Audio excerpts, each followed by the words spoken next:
Hello, today is May 15th, 2010. We're meeting today with Mr. Albert Holman Jr. at his home in Loveland, Colorado. My name is Brad Hoops. I'm with the Northern Colorado Veterans History Project.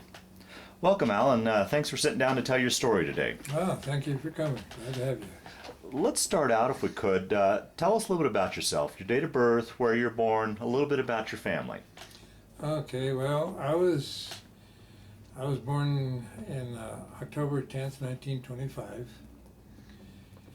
and I lived on a farm. I farmed, with my dad.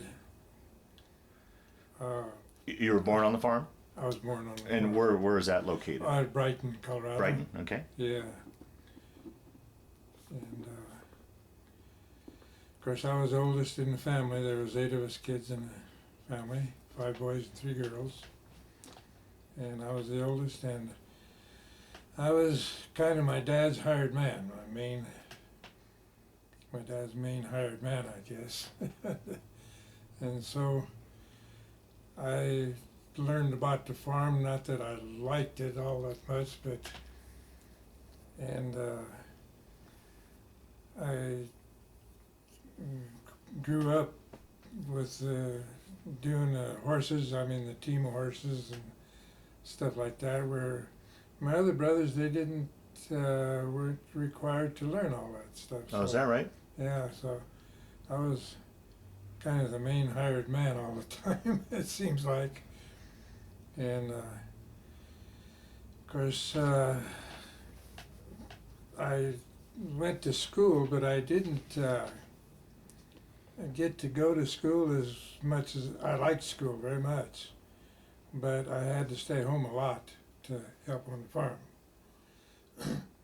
And my teacher, Mr. Curtin, he was a great old man. Yeah. Well, whenever I had to stay home during harvest time and stuff like that, he would come on a Friday night and give me my lessons right there in the kitchen. Is that right? Yeah. And but I did finally graduate out of grade school. I went 7 years. I skipped half of the first grade. The teacher put me in the second grade for whatever reason, I don't know. So I only went grade school 7 years.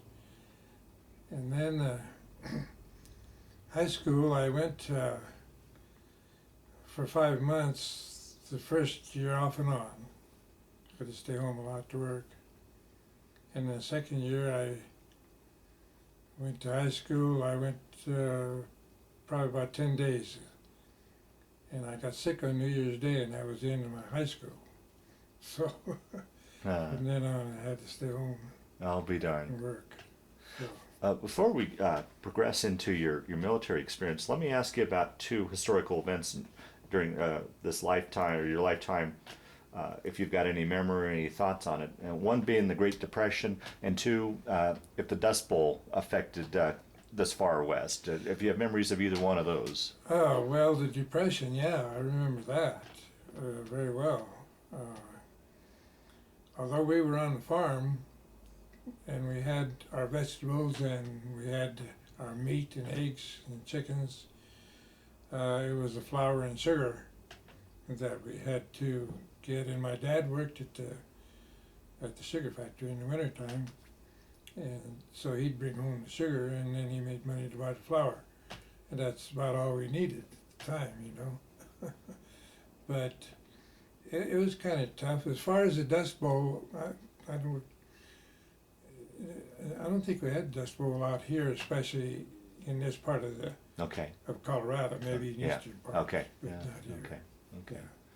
Well, let's progress ahead then with your story. So, you got sick when in high school, and that was into the career. What time period was this roughly? What year was this? Let's see. I was 14, so 39. 39. Okay. And I was sick for 3 months. Is that right? Yeah. And my dad wouldn't let my mom take me to the doctor, and she didn't really drive that much, but she took me to town to a doctor, and he, the doctor had his business in a house, and he gave me medicine and kept me overnight there, and I finally got out of it. I had if you ever heard of it, a quinsy in my throat, Hmm. and I couldn't eat, had everything liquid, you know, and this from New Year's Day until the middle of March. Wow. So, and the landlord on the farm we were at, the lady, Mrs. Studer, she finally insisted that my mom take me to the doctor, because Hmm. so it was quite an ordeal for one time. So then once you recovered, then you just took to farming full time then? Yeah, I stayed on the farm with my dad, and we moved from that one particular farm to another farm, and we had two farms, one across the road from the other, and one was 160 acres and another 80 acres, and of course we were still working with horses at the time, you know. Wow.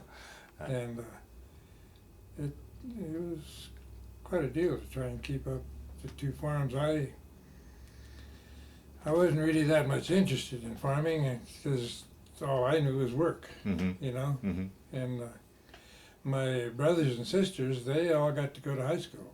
In fact, my dad bought them a car to go to school. And they all went to school, and I had to stay home, so. Mm. Anyway, I'm not complaining, but that's the way it was. Yeah, right. These old Russian German folks, why, you know, they were workers, and they expected everybody else to be workers. So your parents were immigrants from Russia, Germans from Russia? Right. Okay. My dad come over when he was 7, and my mom come over when she was 3 from Russia. Okay. Yeah. Okay. So anyway,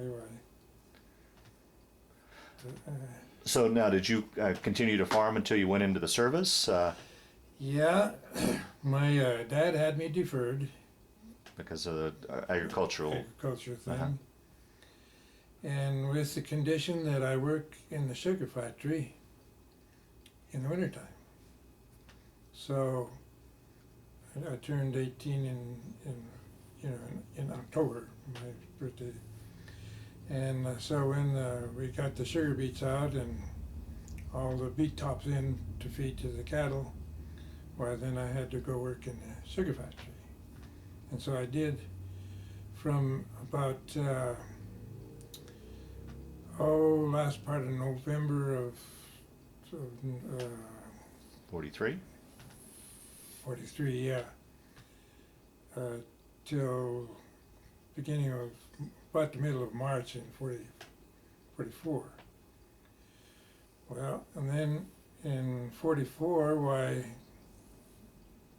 the summer was over and stuff, and I went to work at the sugar factory again, right at the end of October, like this 27th or 28th of October. And of course I wanted to go to service. I got fed up with the farm, and all my buddies was gone and stuff, and so I worked in the sugar factory, and I got into it with the boss. And I was, if I could have caught him, I'd have whipped him, but I couldn't catch him. But anyway, it was a blizzard day. It was on a Tuesday. And we lived in Lamar County, but Brighton, the sugar factory, was in Adams County. So anyway, when I got into it with the boss, I went down in the locker room and I put on my overshoes and my sheepskin and my Lindy cap, and I run in this blizzard all the way from Brighton to Fort Lupton, 6 miles. Wow. And luckily, the draft board people, there was only 2 of them there. The other ones couldn't come. But they had an office there. And luckily, on Monday, there was a Navy guy and an Army guy, recruiters out there in the territory. And they couldn't get back to Denver, so they were done their paperwork in this office. Well, when I got in there, I told the main guy was, last name was Eamon, my dad's buddy. And he told me, he says, if we sign you up, your dad will kill me, stuff like that. And he says, go over the other room and talk to those guys. So I did, and I signed up right there in the Navy. Now, how did you come to choose? Here's a farm boy from landlocked Colorado. How did you come to choose the Navy over? I guess the other option there would have been the Army. Oh, I don't know. My buddy was in the Navy. He'd been gone about 6 or 8 months, but I didn't like the idea of me trudging through the mud and through the trees and getting shot at all the time and stuff. So I figured I'd like the Navy and travel a little more. So anyway, that was on a Tuesday, and next Tuesday, well, so I went home and I didn't say anything to my dad. Yeah. Because I thought he'd kill me, But I told my mom, and of course she understood all this stuff. And finally, on Friday, my mom gets a card in the mail for me to report at 5:30 in the morning at Fort Lupton to go, So I get up on Saturday morning and go to work, and my dad come over. I guess my mom told him. He said, well, you don't have to go to work today. So I knew, then he knew. Oh, okay. So on the next Tuesday morning, I left and went to San Diego boot camp and stuff. And from there on, they sent me home for 10 days, and then I went to San Francisco, and they put me on a troop ship and sent me out to the Marianas Islands. Well, let me back up and ask you, when you went off to boot camp and went through that, how was that transition for you going from civilian life to military life? Was that much of a It was great for me. It was, yeah. I got a picture of our company, Company 611. And anyway, I couldn't get over the fact that I didn't have to work all the time.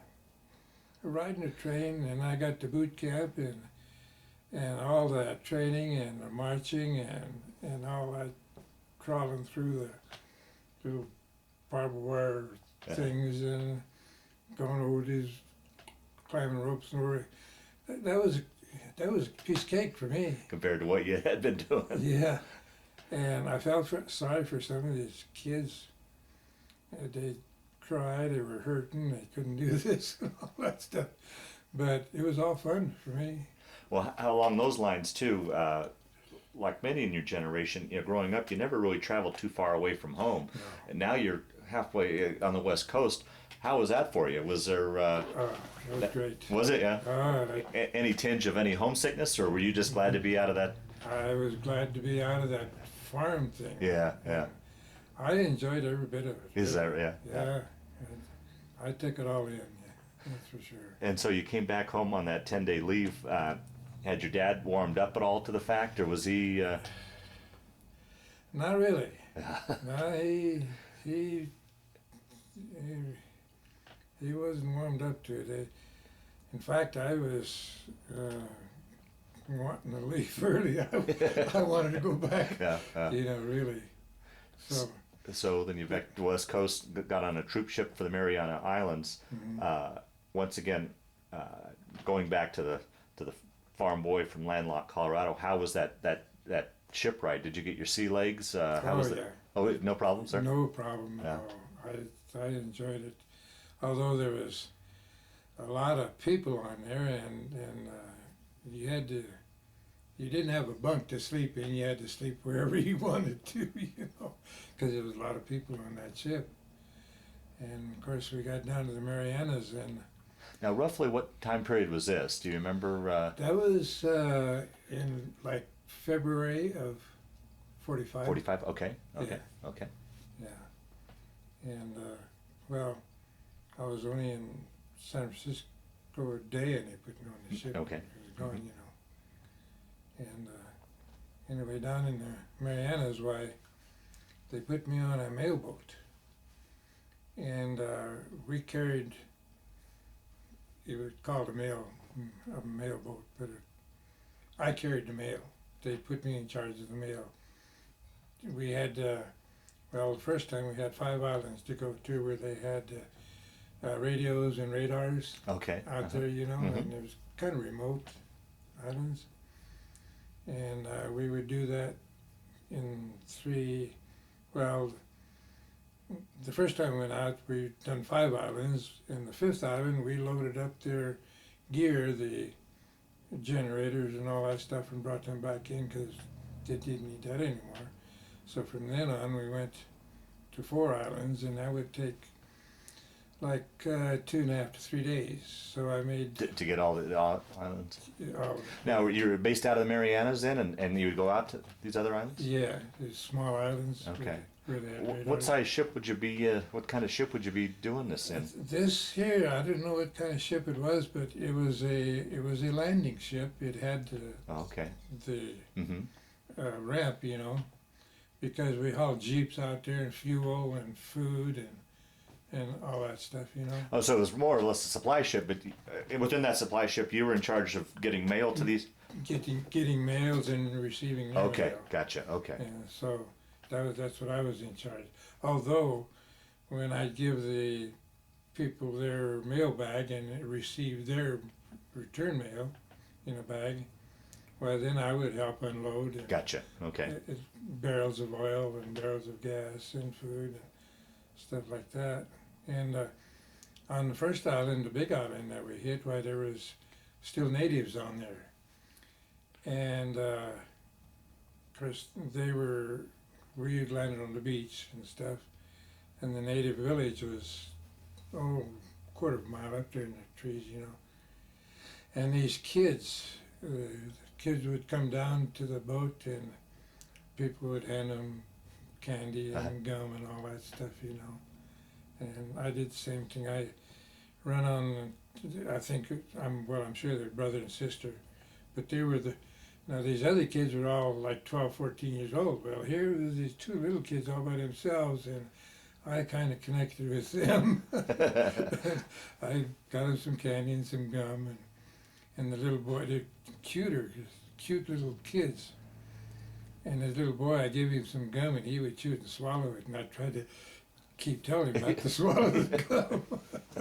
Anyway, I'll never forget those 2 kids. And then would you do that every time? Every time we went there, yeah. Oh, okay. 4 more times. Yeah. Now, when you would go to these islands, when you'd island hop, would you guys stay there on the island overnight, or would you live on the ship, or? Yeah, well, we'd go to the next one. Oh, okay. We'd get to the other island in the middle of the night, Okay. or early in the morning, Okay. And so we eliminated the 5th island, so we only had 4 to go. Uh-huh. And I made 5 trips with that, and then they put me on this LST, and a landing ship tank, Mm-hmm. Mm-hmm. and got a picture of it. And anyway, from there we went down to the no, I can't. Marianas and slipped my mind. That's fine. Yeah. The next islands, Uh-huh. it's right close to the Marianas. Anyway, and then from there down to Lady Gulf. We went down there, and I don't know what we loaded and stuff. And then we brought stuff from there to Guam, and we unloaded at Guam. And we went back to the Philippines and loaded some more stuff, and we come up, and by that time we went to either Tinian or Saipan, whichever. No, we landed in all three of these places. Mm-hmm, mm-hmm. Unloaded like road making equipment, Okay. you know, Mm-hmm. graders and stuff like that. And then from Guam we loaded and went to Okinawa. And our first trip to Okinawa, why we was hauling, the Army had pretty much taken the beaches already there. And But fighting inland was still going on? yeah, oh yeah, Oh, okay. yeah, they was still going on. And in fact, the Sugarloaf, that was, if you ever heard the Sugarloaf battle, Mhm. yeah, we could hear that going on. But anyway, so the first trip we went in there was, I think, 14 LSTs went in with equipment, and we were clear on the left or on the south side of the convoy. And the captain went in too fast on the beach or whatever, but we went in on a kind of a shallow place too. It was kind of shallow. In fact, when we went in, why, we bent a screw on the starboard side and the shaft, drive shaft, and the ship leaned like this. But anyway, we got our stuff unloaded, but we couldn't get off the beach because the tide went out. Well, I tell you, sorry to interrupt your story, but can you explain to those that'll watch this interview? I mean, these LSTs are big, massive ships. How they get up onto the beach and how they get off? Can you explain how that works? Well, yeah. Well, you're supposed to get off when the tide is up. You don't. Mhm. You're not supposed to go in when the tide is down because then you'll go in too far. Mm-hmm. You know, and but anyway, why we went too fast and too far. And of course, the tide went out, and most of the ships, except for one other one, got off when they got unloaded. But the other one, he was stuck until, well, we went in on the morning, about the middle of the morning. And this other guy, he finally got off in the evening. I don't know the time, maybe 5 or 6 o'clock. Well, we was stuck. We couldn't get off until the tide come up some more. Well, anyway, then see the Americans bombed the airfield there on Okinawa quite a bit. Well, then the Americans took the airfield, you know. Well, then the Japanese bombed the airfield so they couldn't get it ready for the Americans to use. Well, during that night, when we got stuck, everybody else was gone. and they had a air raid, you know. And so we could hear the bombs are dropping and the planes are flying and stuff. And first the 4 engines, bombers come in and went through and dropped their bombs. Then the Bettys, the 2 engines, Japanese planes, come in, and I was on a 50 caliber in the aircraft. And we had 40 millimeter guns on there too. They could shoot at the big ones, you know, higher ones. But we could, and when the Bettys come in, well, then we could reach them, and so we shot at those. And supposedly we were supposed to have gotten 2 Bettys and 3 zeros. LST was accredited with Yeah, 5 hit? yeah. Oh, really? But I only saw 1. I knew we hit a Betty because he started smoking.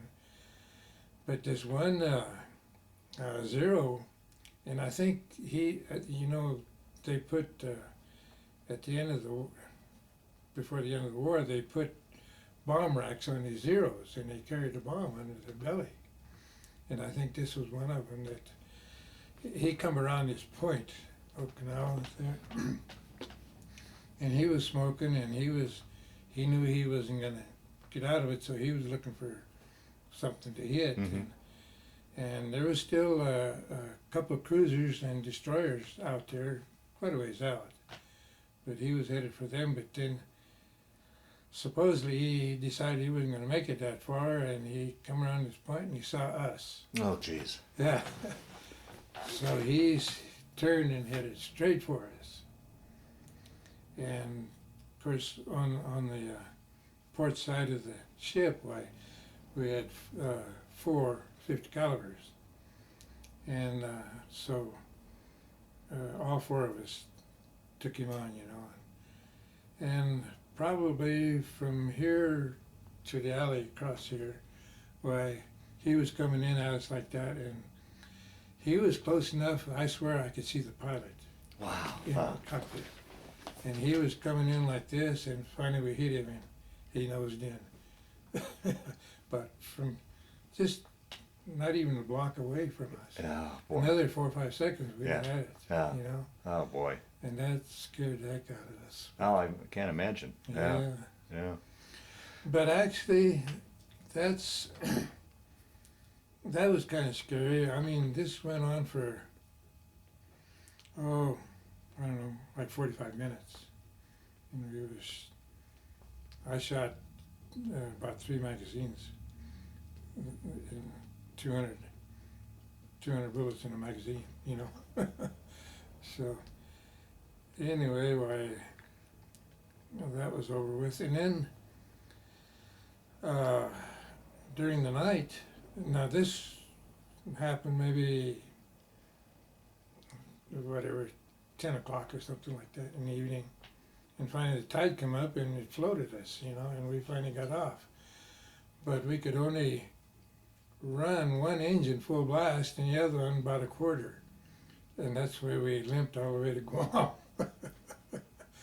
And we finally got a new screw and a new shaft, and then we loaded, and then we went into Okinawa again.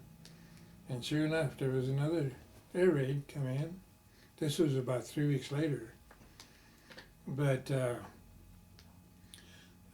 we didn't have any planes close enough for us to fire at, Well, now during this time, the Navy took heavy losses with the kamikaze pilots there in Okinawa. Yeah. Were you hampered by that at all, or did you see any of that off in the distance? No, I didn't see any of that. Although this guy that was going to get us, he was considered a kamikaze. Right. Yeah. No, I didn't get to see any of that. And that's the only action that I was involved in, really. So I considered myself lucky we didn't get Oh, absolutely. some of the other stuff, when they were landing troops, that was a bugger. Yeah. But they come in and shelled the shore, and knocked down all the trees and stuff, and it was a mess in there. Wow. But anyway, from there on, we went back to Guam and Saipan and loaded, and we took stuff to Tokyo. Okay, so now at this point the war is over. The Japanese surrendered. Yeah. Do you remember where you were when you heard about VJ Day? Yeah, we was headed to Okinawa with a load of trucks and jeeps and stuff like that, and we heard. Then they announced that the war was over. So rather than stop in Okinawa, we went right to Tokyo. Oh, is that right? Yeah. Yeah. Was there any sort of celebration or anything on the ship? Oh, I tell you what. There was celebration. We were at one place when we was clear down in the Philippines yet, where there was some women come out in boats, you know, Uh-huh. and they talk to you and all that stuff, and they had some kind of a liquor, and the guys were taking drink it, you know, and anyway, why some of the guys I never did get any, but some of the guys they got they went on the island, and they brought some back, and of course the officers, they confiscated all that. Well, anyway, they brought it out when the war ended. And they had a good time. Yeah, Uh, yeah. But from there, then we went straight to Tokyo. Is that right? Yeah. And once you guys were dropping off supplies in Tokyo, did that give you a chance? Did you get to go ashore at all and look around? And, Yeah, we did. and what was that like? What were you seeing Oh, there? That was terrible. I mean, Tokyo, from where we docked, you could almost look clear across the town because of the bomb. It was bombed out Wow. real bad. Yeah, and Yokohama, the same thing. We took a train to Yokohama on that trip, but then on the next trip we went back to Guam, and we brought trucks and tractors and stuff to Yokohama, and we got to get off the ship and look around, and we went into some temples and stuff. But both cities, you could see the damage. You could, especially Yokohama, there, where the city was flat from one side to the other. Wow. Wow. Yeah. Did you have much interaction with the Japanese, or did you worry about your safety when you were walking around at all? Yeah, we did. We weren't allowed to carry any weapons, plus knives. We weren't allowed to carry anything, you know, although the lieutenant, and we had to go in fours. We had to go out in fours.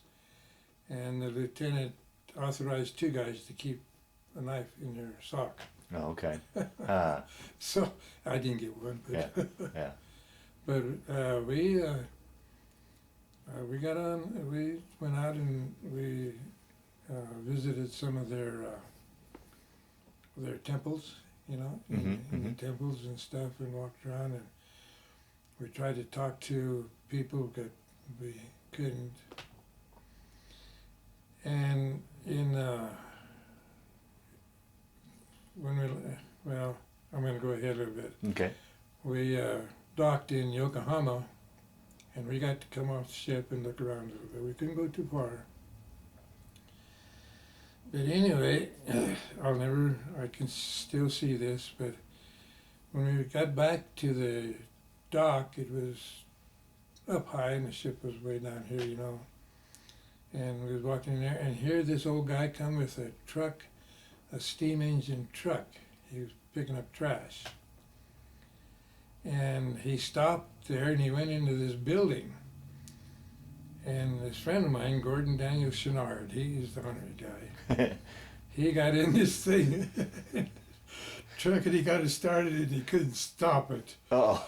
And it started, we was up on this dock up here, and our ship was down there. There's a ramp down there, you know, and the ship started for that ramp, and if he'd have got on that ramp, he would have never got it stopped. But he got it stopped in time. And that little guy come out of that building, and he was looking for his truck, you know. He was waving his hands. So that was kind of a funny part of it there. Yeah, right, yeah. Things happened. Yeah. Let's talk a little bit. Let's back up. I'll ask you a couple questions. Once again, here's a farm boy from Colorado that, like I said, never traveled or moved around much growing up. Now you're halfway around the world with these exotic islands and Japan and such. What was that experience like? It must have been. Oh yeah, it just opened your eyes. Yeah. It opened the whole life. Yeah, You know, really. Yeah. And I seen all these islands and got to get off on them and stuff, and it was. I enjoyed every bit of it, Yeah. Yeah. even when it got hot sometimes. Well, that was my next question. How was it adjusting to the climate over there? Did you have any problems with the heat and humidity, and Oh, no. any worries with the diseases and such over there? That No, yeah. no. Uh, that was never. I felt good all the time on the ship. Yeah, yeah. I felt good all the Yeah. time. And of course, I was a cook and a gunner. That was, and the way I got to be cook, why everybody that knew that got on the ship had to, sometime or another, wash pots and pans. Mm-hmm. Well, I got in the kitchen and the cook in there, his name is Holly. Why, kind of got to be good friends with him when I was washing pots and pans, you know. And he says, "Why don't you sign up to stay in here and help us cook?" So I did, and I enjoyed it. Yeah. That's my next question. Talk about a little bit about life on the ship, as far as your accommodations, your sleeping arrangements, the food, what you guys did for entertainment when you weren't on duty. Just generally, what was life like on the ship for you? Oh, the food was good. In fact, I'll have to tell you, I weighed 172 pounds when I enlisted. And I went through 6 weeks of boot camp, and I come out 200 pounds. Is that right? So, but you know, it was worked to death in the farm. Yeah. But on the ship, it was comfortable, right? And as far as entertainment, there wasn't really none. You done your own thing. You wrote letters and when you're off duty and stuff like that. And then we had some hypnotists come on board one time, and he put on a good show. And then so you had I should say I didn't know anything about this boxing thing, you know. Well, anyway, Holly, the cook, I told him one day, I says, I used to box in the Golden Gloves, which I did in Brighton. I didn't box in Golden Gloves, but I would go in and spar with some of my friends. Okay. Uh huh. Just give them practice. Uh huh. So I knew a little bit about boxing. Well, anyway, there was, I don't know what his name is, they called him the Greek. He was the boxing champion of the ship.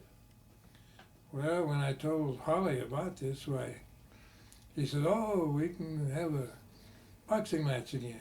Well, I didn't want to do that stuff. And he said, no. Well, they kept on, and finally, and I knew the Greek because he come through the chow line, Yeah. you know. Yeah. And he was taller than me and all that stuff. And I didn't want to fight him, but he insisted. Well, anyway, finally one Friday night they set up a ring down in the tank deck and got in there, and so we got in the ring, and I learned to size up a guy first, you know. So I was going backwards most of the time, first round, you know, trying to figure him out, you know. And he was kind of a smart aleck, and he would we'd be up there, you know, like that, and he would go, and he'd drop his arm, and he'd go, and we'd go around him, and he'd drop his arm. Well, I figured that out, you know. So less than a minute in the second round, he was on the floor out. So I didn't have to fight again. So you became the ship boxing champion. I was the ship boxing champion. Yeah. But and we exchanged blows for a little bit, but not too much. We were feeling each other out, and by the end of the first round, I had it figured, you know. Now, how big was a crew on an LST generally? There was between 135 and 150. Oh, is that right? Yeah. Yeah. Yeah, people in the tank deck and down in the engine room and stuff in the wheel room. And one time I got the duty to stand guard in what they call the wheel room, and it was a great big old wheel where they was controlled from upstairs, you know, that done the rudders, and that was the hardest watch I'd had to go on. Is that right? Sit down there and creak, you know, and that thing. Sit down there for 4 hours. I'll never forget that. Wow. So your general responsibility on the ship was a cook, Yeah, and then your general quarters position was up on manning the gun? 50 caliber. Yeah. Okay. Yeah. Okay. And on that picture, the only gun you can see is my gun. Is that right? Yeah. Yeah. Uh, Yeah. so then, how many runs did you guys, after the war was over, how many runs did you guys make to Japan? We made one run to Tokyo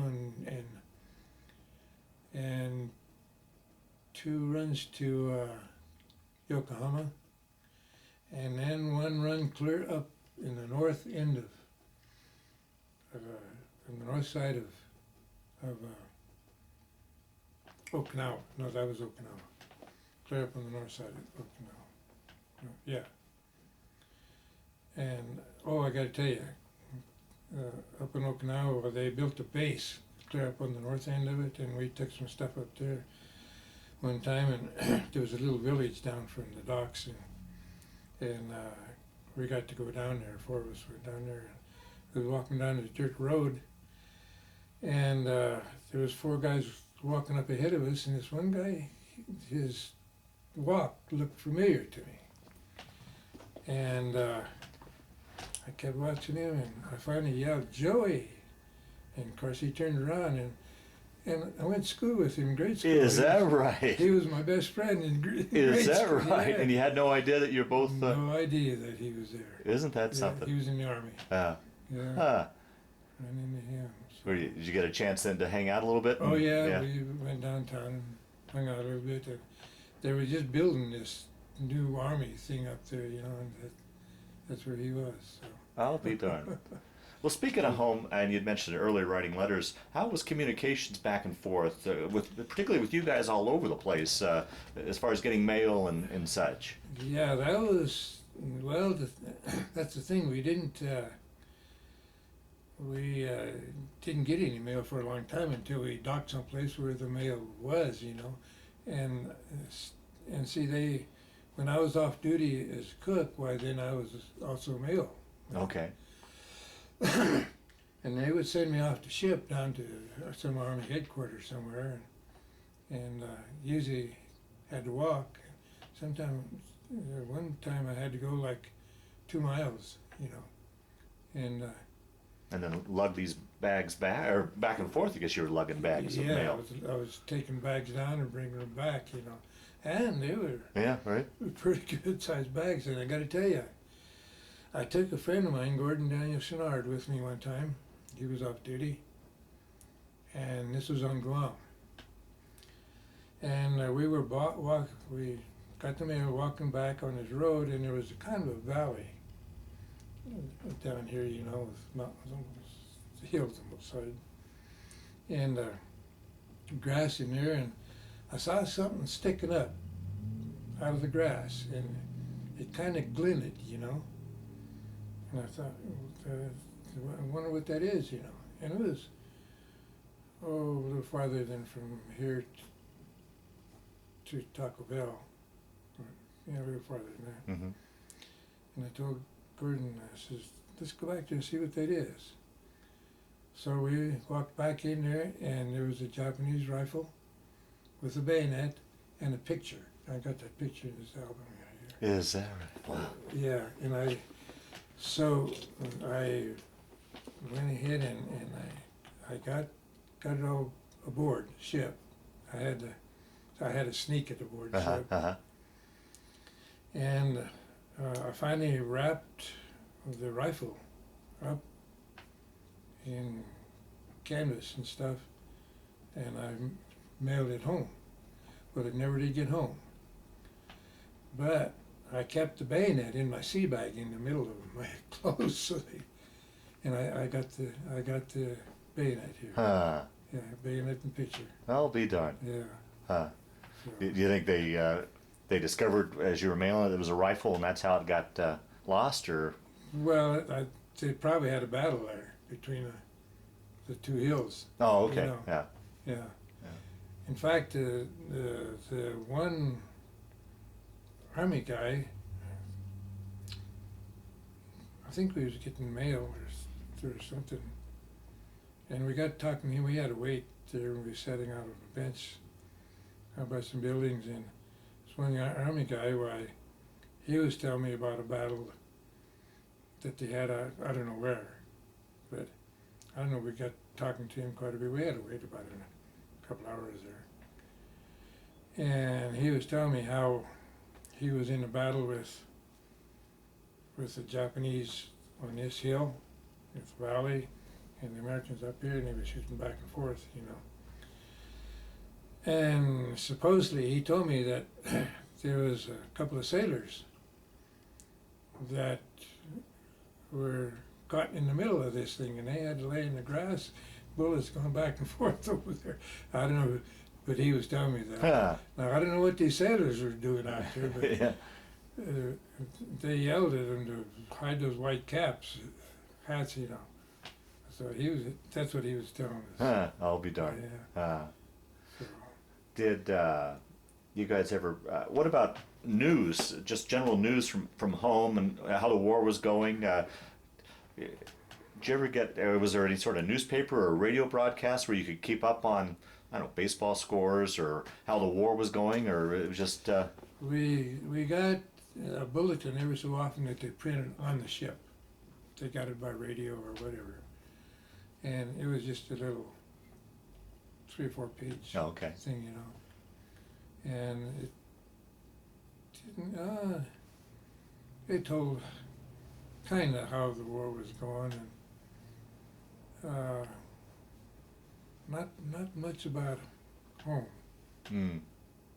Not very much. Yeah. And then whenever we get to a port or something where they had, I forget what this paper's name was. but Stars and Stripes. Yeah, Stars and Stripes. Okay. Then we get those. Okay. Yeah. Did you guys ever pick up broadcasts from Tokyo Rose at all? Any? Supposedly up in up in the bridge, you know, they Yeah. Okay. supposedly they picked it up, but we never did. Oh, okay. Get Yeah. any. Yeah. Through the years, talking to various Navy personnel with these interviews, they've often talked about some of the terrible typhoons that went through that area. Have you guys ever caught up in any of those? In fact, we got caught up when we only had one screw. Oh, really? Oh man, we had to tie ourselves in our bunks. It was, well, we were empty. Yeah. And you know. And that's a flat bottom ship, right? Yeah. And oh man, we was sideways and up and down and everything else. And we had 2 straps. One, we'd get in our bunk, you know, and there's tubes, and we'd hook one and hook it over here, and went across here, and that's how we stayed in bed. Wow. But still, that was twice. But the worst one was when we only had the one engine running full speed, because they could control how with the engines how to get over there, but we had no control. Oh, jeez. So I tell you, I thought we were goners, because that darn ship would get clear over here like this, you know, and dip water with the sides. Wow. You know. And that was the scariest thing I went through. Yeah, that's what I've heard. A number of men have said that they were terrified with these typhoons. That was something else. Wow. Yeah, everybody was scared. People crying and everything else. Couldn't sleep. Yeah, of course. Yeah. You had to hang on all the time. Wow. It went on for 4 or 5 hours. Wow. And then the one before that wasn't. Well, it was bad enough, but it wasn't near as bad as the last one. It was coming out of Okinawa. And the thing that is, all the other ships had taken off, and we was all alone. You know? Right. Yeah. Yeah. It was all by ourselves. So, Well, then now after all your runs to Japan, then take your story from there. How much longer were you in the Pacific before you finally were able to come back home? Let's see. They when the war ended, probably 4 or 5 weeks, or I can't remember. They come over the PA system, and they needed volunteers for South China Coast Patrol duty. Yeah. And so I didn't want to come home, so I ran up and volunteered. And so I think it was in like November of 45? 45. They put me off on Guam. And so I was waiting for this ship to come in, and every morning we'd get away, stayed in barracks, and I was there about almost 2 weeks, I guess. And on headquarters there was a big board out there, a big blackboard, and you had to check that twice a day to see if your name was on and stuff. Finally, after about, well, maybe not quite 2 weeks, 10 days, my name was up there, and go to dock such and such and get on such and such a number ship, you know. So I went and gathered my stuff, and I went and there was one other guy too. His name was on there. And From your LST, or from just someone somebody different? else, yeah. Okay. Not from the LST. Okay. I was the only one that got off. Oh, okay. And so anyway, we went down and found the ship, and it was a troop ship. And I thought, oh no. Well, I didn't know what it was going to, so we got on the thing. I mean, that's what we had to do. Uh-huh. And I asked some people, where are we going? Well, we're going to San Francisco. Oh no. I didn't want to go. I didn't want to go home. But what could I do? Well, so we got home. We got to San Francisco on between Christmas and New Year's, or maybe no, it was after New Year's. A couple of days after New Year's. And of course, I went on home on a 30-day leave. They gave me a 30-day leave. And I stayed home only 15 days because I had to milk cows and all that stuff again. So I got on the bus and I went to Los Angeles, where my aunt and uncle lived, and I stayed with them. And finally, when I was assigned to a ship down in San Pedro, and that's where I was headed, you know. And so I went to, finally on a Saturday night, my uncle took me down to San Pedro, and I stayed on the ship. I didn't have to report till Monday, but my uncle and aunt had something else to do, Yeah. stuff, so he took me down there. Anyway, I got on that ship, and there was very few guys on there. And so on Monday morning, I stayed on the ship Saturday night and Sunday night. And they called us up on deck, and there was a bunch of guys come early that morning by bus. I think there was 4 busloads come in there. And so I was assigned, and they assigned everybody to what they were supposed to do, and everybody their bunks, you know, their compartments and stuff. And I was assigned to take the deliveries of the foodstuffs, the groceries. And so as days went on, why trucks would come in and with food stuff, meat and whatever. And down below in the ship, why we had a freezer and a cooler and a cool room and a dry room, and that's where I would tell him, I'd have to tell him where to put all that stuff, you know. And so I was on there for 5 weeks. We were supposed to leave on a Thursday at 6 o'clock. Tuesday, right before noon, I got a call over the intercom to come up to this lieutenant's office.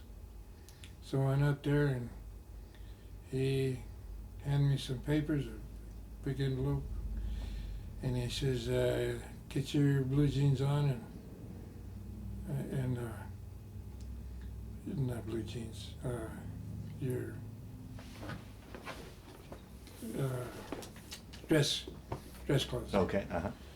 And get down there and get on a trolley and get to Los Angeles and get on a train to San Francisco. And so I did, and my dad, I think, had this figured out. And so I didn't know what was going on, really. And I finally asked them where I was going, and they said, well, you're going home. Huh. So, and I didn't want to go home. Yeah. I got to tell you, when we come into San Francisco from overseas, why, before that, we had a kind of an accident with a 50 caliber gun, you know, and I was knocked against the gun tub with my tailbone. And on the way home on that troop ship, why, I got a cyst in it. And we got, boy, in about 3 days out of San Francisco, that thing got to hurting and stuff, and it was going up my spine too, you know. And I couldn't eat, couldn't sleep, nothing. So when I got off the ship that evening, I give my sea bag and my ditty bag to the other guys, and I told them, take it, I'm going to find a doctor. So I finally found the infirmary, and there was 2 guys in there. This was like 7 o'clock at night, it was dark. And they looked at my tailbone and stuff, and they said, oh, I don't know what we should do with that. And I said, just drain it. I could tell it was full of pus. Yeah. Drain that thing. He was a little reluctant. Well, they put me on this table, put 2 tongue depressors in my mouth, and one guy held me down and the other guy cut. Oh, jeez. And boy, they got a lot of stuff in. But then he goes a little farther and he finds that bone. And it was a little bone about the size of a grain of rice that was causing all the trouble. And he got it out, and they sewed me up, put me in a big room. I was hungry, tired. I woke up next morning, and I was the only one in this big room, a bunch of bunks in there. And I was hungry, and I could smell food, and I put my clothes on, and of course I had stitches, you know. Mm-hmm. Put my clothes on, walked out, and walked right into a chow line. Boy, and I ate there, and walked around to try and find these guys who had my gear, you know, and I run onto another chow line, so I ate again. And I finally did find the guys, you know. But then, when they was giving us the physical, why, I wouldn't take my shorts off, because I knew when they saw that I'd be in trouble. You know, I wouldn't keep going. Yeah. And I finally got by with keeping my shorts on. And then when I come home on leave, you know, I went to a doctor in Brighton. He took the stitches out. Wow, jeez. And you fully recovered from that? There was never any lingering issues with it at all? Nope, Oh, never. okay. Yeah, he got that little bone out of there.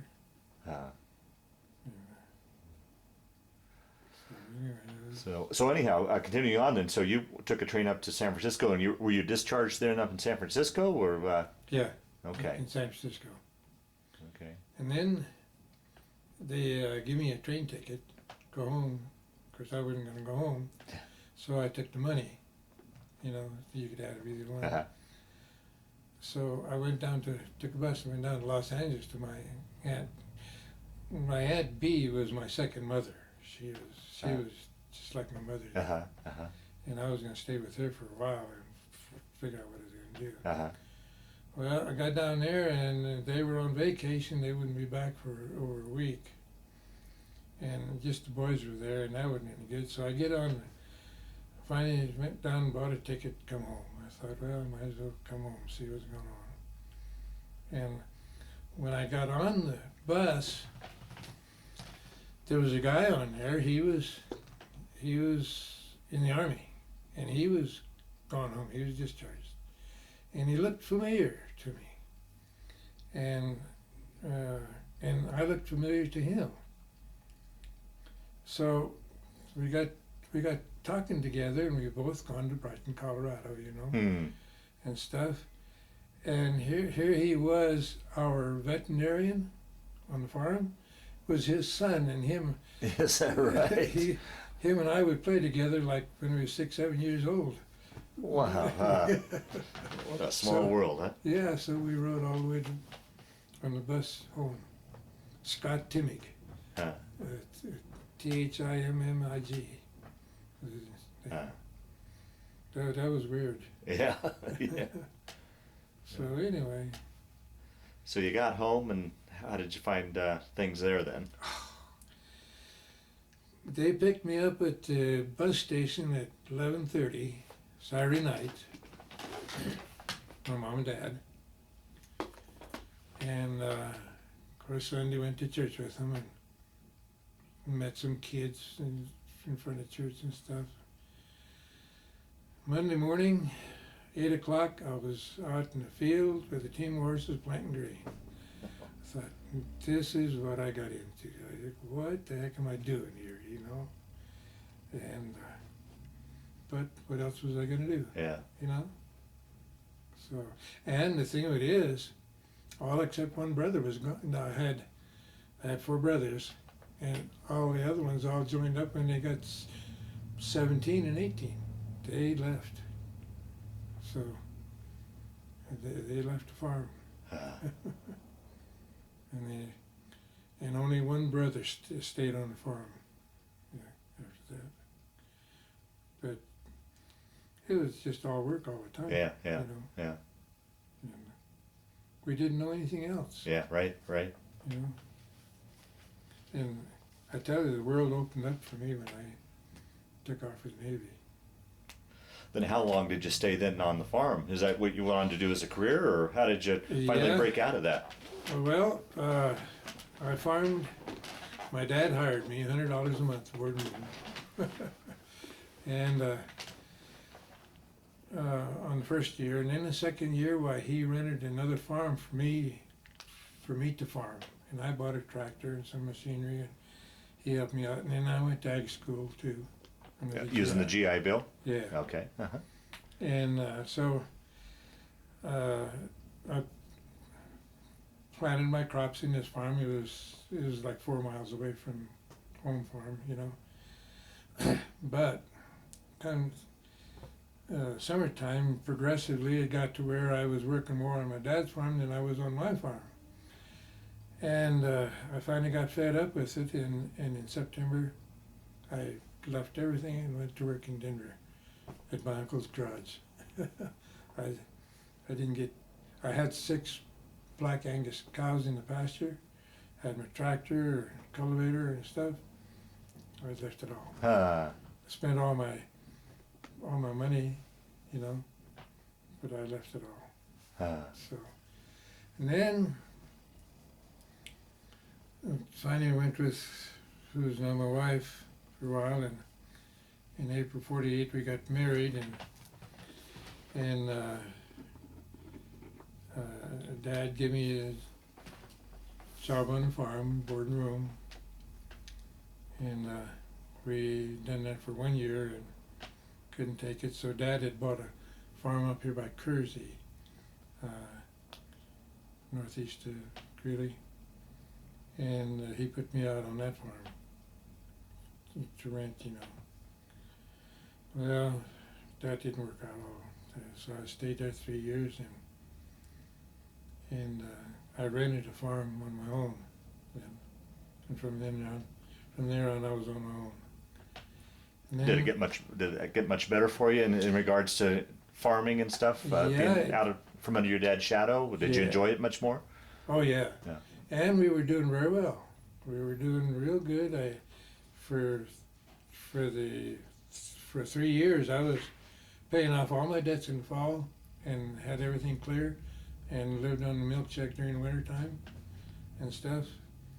And we were doing real good. Well, in 1965, we had that hail on June 6th, and that wiped out all the crops. And on June 9th, 3 days later, we got flooded. Oh, jeez. Yeah, and my cows was in the corral and they were standing in water. It ruined my milking equipment. I had automatic milkers, all pipeline milkers, and automatic washers and stuff. It ruined the pump and all that, and the cows were standing in water shoulder deep. And I finally turned them out on the prairie where they could dry off, but we couldn't milk them, and they were in that water for like 48 hours, and so a third of them got mastitis. Had to sell them for culls, you know, and I had a couple of cows, which comparing today, at that time, $600 was a lot of money. Well, I had a couple of $600 cows that was giving good milk, registered cows. Mm. Well, so, and it washed out the crops and washed out some land, and I tried to farm it for 2 more years till 1960, 3 more years, to 1969, and couldn't make any headway, you know. I mean, I was down to only like 30 cows to milk. Mm. There was milk at 52. Mm. And I finally said, this is enough. I'm not getting anywhere. And so I bought a franchise, DuraClean carpet cleaning business. And I come here to Loveland, and I set up a lady here downtown, and one in Fort Collins, and my wife here with 3 phone numbers. And boy, I got busy, and I had to hire guys. I finally had 4 guys working for me. In 7 years, I still owed money to the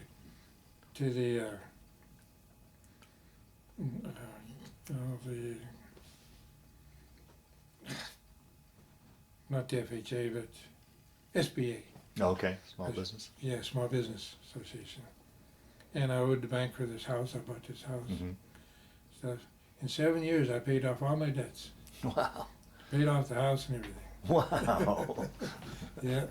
Yeah. So, but I worked 3 jobs too sometime. I cleaned carpet, and I drove school bus, and I played polkas on weekends. I had a polka band for 40 years. Is that right? Yeah, we played all over the country here in the United States, and we played in 5 countries in a year. 3 times that we went over there. And you play the accordion? Yeah, I played accordion. Yeah, there's a picture of. Oh, yeah. We have 13 albums out. Is that right? Yeah. Uh, So, and you're saying today, now in retirement, you repair accordions. yeah, repair and tune them. Yeah. Yeah. So anyway. Yeah. How about in the way of children, grandchildren, great-grandchildren? Oh yeah, we had 8 kids, 3 boys and or 5 boys and 3 girls. Sorry about that. And grandkids, I forget. It seems to me like, see, grandkids. I can't remember. Yeah. Oh, fair enough. Quite a few then. Yeah, there's grandkids. I think about 11 or 12.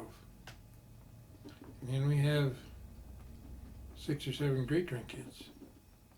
Something like that. Huh. So, and they're all close except one. One boy is down in Jacksonville, Florida. My oldest boy, Dennis, he's the president of the Guarantee Bank in Greeley. The second one works for the town of Windsor. The third one is he's got a business down in Jacksonville, Florida, Les. And Ken, he had a business in Denver, and he was the youngest boy, and he's retired. He lives over in Milliken, built a new house, and he's what, 50, 52 or 54. Is that right? Yeah. Yeah, he's retired. Yeah. Got a nice house. Oh, good. They've all done very well. Yeah. They all the kids learned how to work, Oh, sure. Yeah. and they all never had, well, my daughter, she's the youngest one, she's right up there. She married a guy here in Loveland who finally went to the Army, and they were out in California. Well, he was out in California, then he went to Okinawa. And when my daughter graduated from high school, she flew to Okinawa and got married. Is that right? Yeah. So, anyway, and when they got out of the Army, they're the only ones that I had to help a little bit buy groceries for him until he got Sure. Yeah. established in the business. Yeah. Now he's a multimillionaire. Oh, wonderful. Yeah. Yeah. Got a big house out here. Gerard Excavation Company. Oh, okay. Uh huh. Yeah. Yeah. So, Yeah. but they're all doing real well. We helped them, we had to help them all along. Sure. Yeah. But now everything's coming back to us. Yeah. Yeah. It's all coming back and more. Yeah. Yeah. You know. Yeah. Now you said they all learned to work hard. Yeah. Did you? You obviously taught them, but did you do it in a different way than your father taught you? Oh yeah. Yeah. Yeah. I didn't drive them. Yeah. I didn't drive them. They had to take on that on their own responsibility. Right. Yeah. Yeah. Responsibleness. Yeah. And they had to do, and whatever direction they wanted to go, if I thought it was okay, I would okay it. If I didn't, I would say, well, yeah, this here and that. But they had their mind made up, and Yeah. they all made it. Yeah. Yeah. So, Yeah. and they went their direction, and they didn't. Well, they maybe followed a little bit what I said, but Yeah. Yeah. and they made up their own mind. Yeah. Yeah. And everyone of them done real good. Oh, wonderful. Yeah. Through the years, have you kept in touch with any of your Navy buddies? Have the ships had any sort of reunions, anything like that? No. No. No. They did. Never. We get a magazine here on Smile, and in this why they have columns of people looking for different people, Mhm. service, and I've never found any. Mm. Of course, I've never really looked except for in that magazine. Yeah. Yeah. Yeah. And how about through the years? Have you ever had a chance to travel back to any of the places that you were stationed or stopped overseas? Anything like that? No. Okay. No. Yeah. No, never did go back. Okay. Had a chance to go to Hawaii, but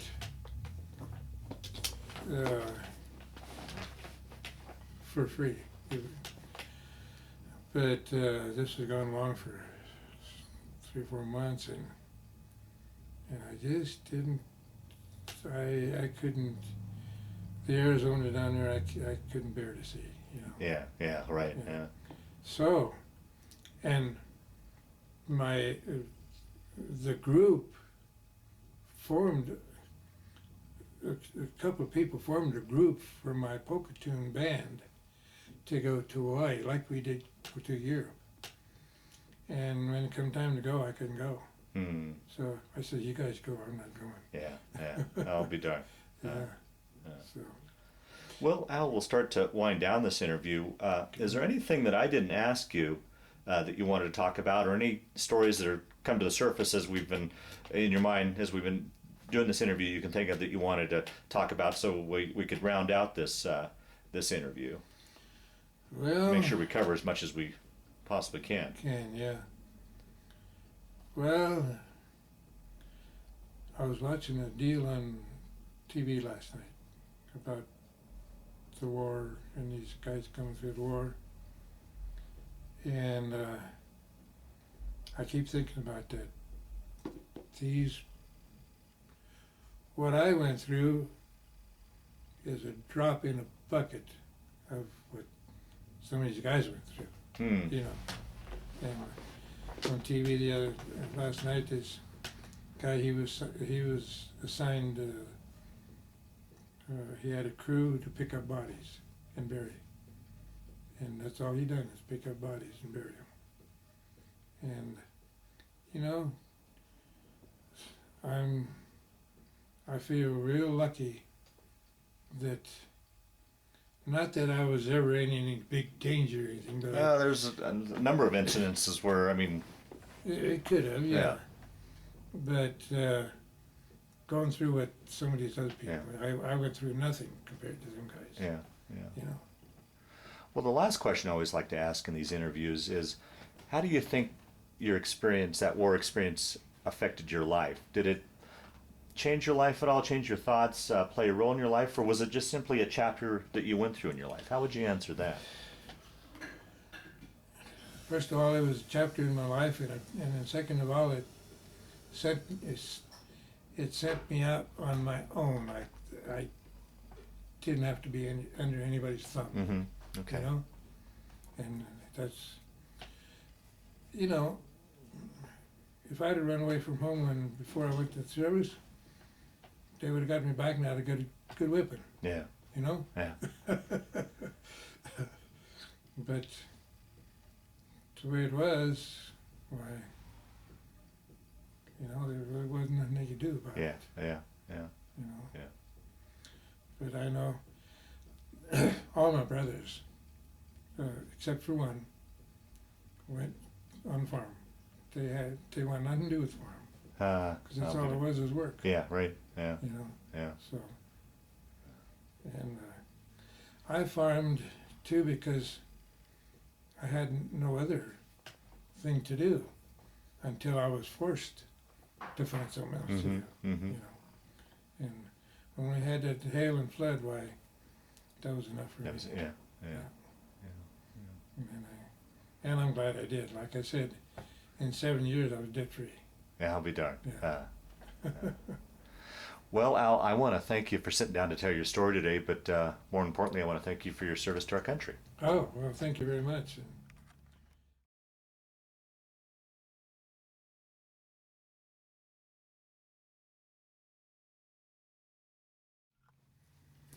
I don't know whether this picture is probably when I first went in and got my uniform. So. And how you were 18 when you went in? I just turned 19. Just turned 19. Yeah. This is on a ship, and I think we're coming into San Francisco. Leaving San Francisco. Okay. On your first First trip out. Terrific. Yeah. And this is finally when I got on my own ship. It was on a landing craft, LST 960, and it was probably in the Marianas Islands. This picture was taken when I come back from overseas, and this was in a studio down in San Pedro, California. And this is a picture of my ship, and I'm not sure where we were landed on land there. It looks like it was probably in Okinawa. And you said that front gun was your gun there? Not the front one, but the one right there. Oh, okay. Yeah. Okay. Now, Al, explain to us how these are massive ships. How do you guys get them onto the beach, and how do you get them off? Well, that's a good thing. You have to, first of all, you unload your load, which will make the ship, sit lighter in the water. But you have to go with the tide. I mean, you kind of go in on high tide so that you can get the stuff on land instead of going through 4 or 5 feet of water, Mm-hmm. and then if you don't get off while the tide is up, why then you have to wait till the tide comes back in to lift your ship off the dirt, off the sand. And you guys will drop anchor a ways back and use that as a winch to pull you off the beach. Is that correct? Well, sometime we did, Okay. but no. By and large, you just worked with the tide, is with what? the tide. Okay. Yeah, and the load we had. Okay.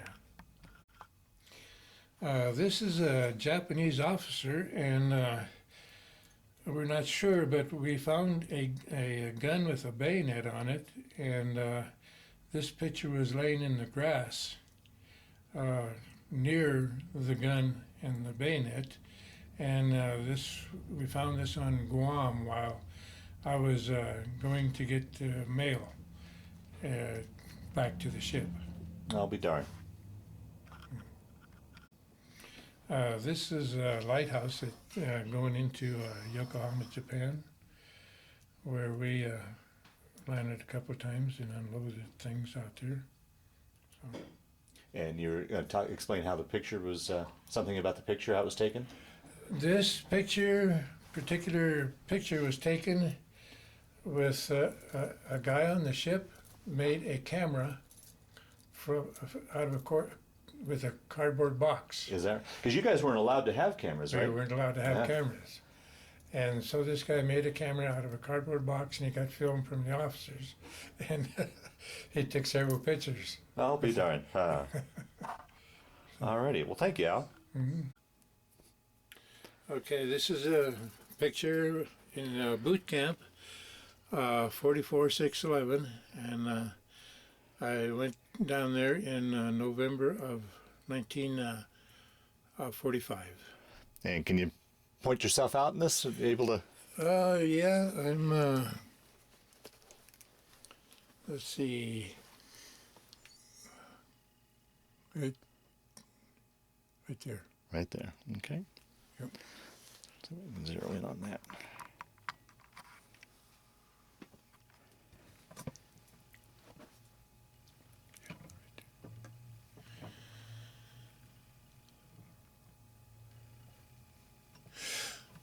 No, I got it back up. Okay. Right there I am.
very good.